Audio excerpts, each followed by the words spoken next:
Hello दोस्तों, आपका स्वागत है मेरे पौराणिक कथाओं के चैनल में। तो आज मैं एक बहुत ही अच्छी और सीख वाली कहानी लेकर आई हूँ। उस कहानी का नाम है माँ लक्ष्मी और गरीब माली। तो वीडियो को एंड तक ज़रूर देखना क्योंकि ये बहुत मज़ेदार कहानी है। तो चलो जल्दी से स्टार्ट करते हैं।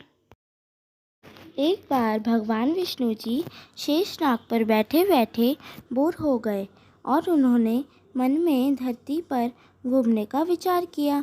वैसे भी उन्हें धरती पर आए कई साल बीत गए थे और वह अपनी यात्रा की तैयारी में लग गए।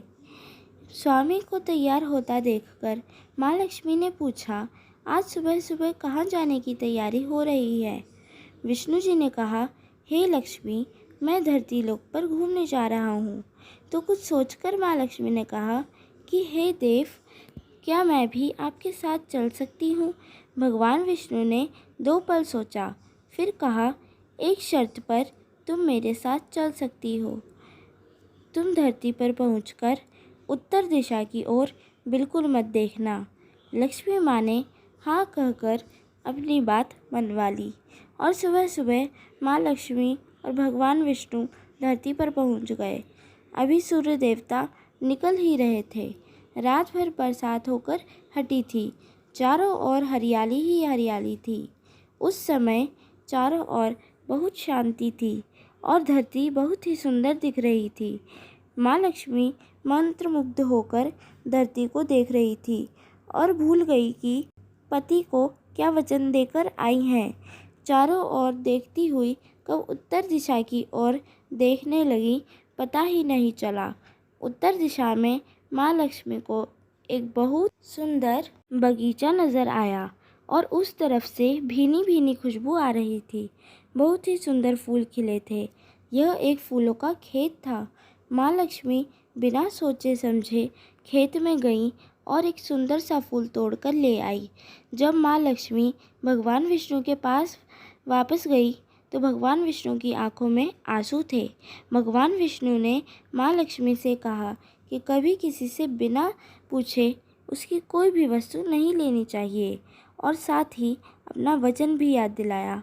माँ लक्ष्मी को अपनी भूल का पता चला तो उन्होंने भगवान विष्णु से इस भूल की माफ़ी मांगी। तो भगवान विष्णु ने कहा कि तुमने जो भूल की है उसका प्रायश्चित तो तुम्हें करना ही पड़ेगा।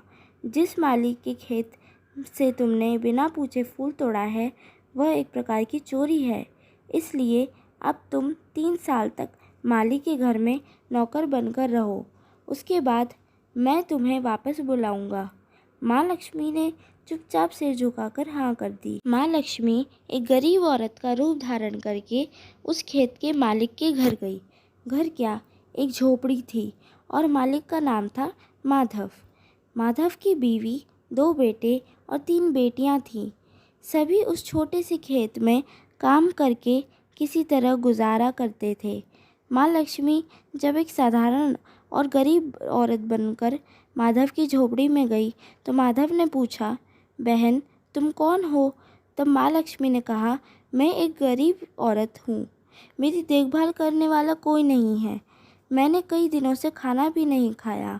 मुझे कोई भी काम दे दो, मैं तुम्हारे घर का काम भी कर दिया करूँगी।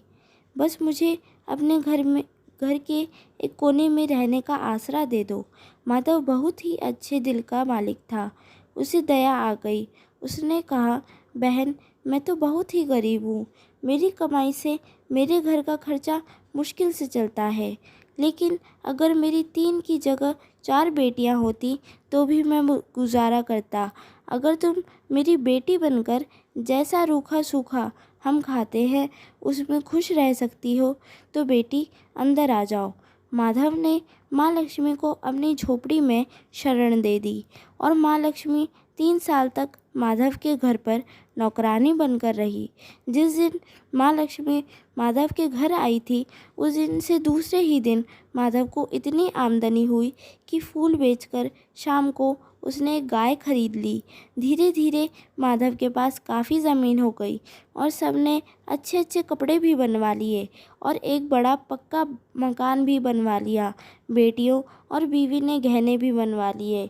माधव हमेशा सोचता था कि मुझे यह सब इस महिला के आने के बाद मिला है।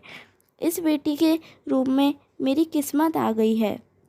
अब 3 साल बीत गए थे, लेकिन माँ लक्ष्मी अब भी घर में और खेतों में काम करती थी। एक दिन माधव जब अपने खेतों से काम करके घर आया तो उसने घर के सामने द्वार पर एक देवी स्वरूप गहनों से लदी औरत को देखा। ध्यान से देखकर पहचान गया, अरे यह तो मेरी मुँह बोली चौथी बेटी है और यह तो माँ लक्ष्मी है। अब तक माधव का पूरा परिवार बाहर आ गया था। सब हैरान होकर माँ लक्ष्मी की तरफ देख माधव बोला, माँ हमसे यह कैसा अपराध हो गया? हमने अनजाने में आपसे घर और खेत का काम करवाया। माँ हम सबको माफ़ कर दो। अब माँ लक्ष्मी मुस्कुराई और बोली, माधव तुम बहुत ही अच्छे और दयालु व्यक्ति हो। तुमने मुझे अपनी बेटी और परिवार के सदस्य की तरह रखा। इसके बदले में मैं तुम्हें वरदान देती हूँ कि तुम्हारे पास कभी भी खुशियों और धन की कमी नहीं रहेगी। तुम्हें सभी सुख मिलेंगे जिसके तुम हकदार हो। और फिर माँ अपने स्वामी के द्वारा भेजे गए रथ में बैठकर बैकुंठ चली गई। वीडियो अच्छी लगी हो तो प्लीज़ कमेंट, लाइक और शेयर ज़रूर करें और सब्सक्राइब करना ना भूलें। Thank you for watching this video. Bye.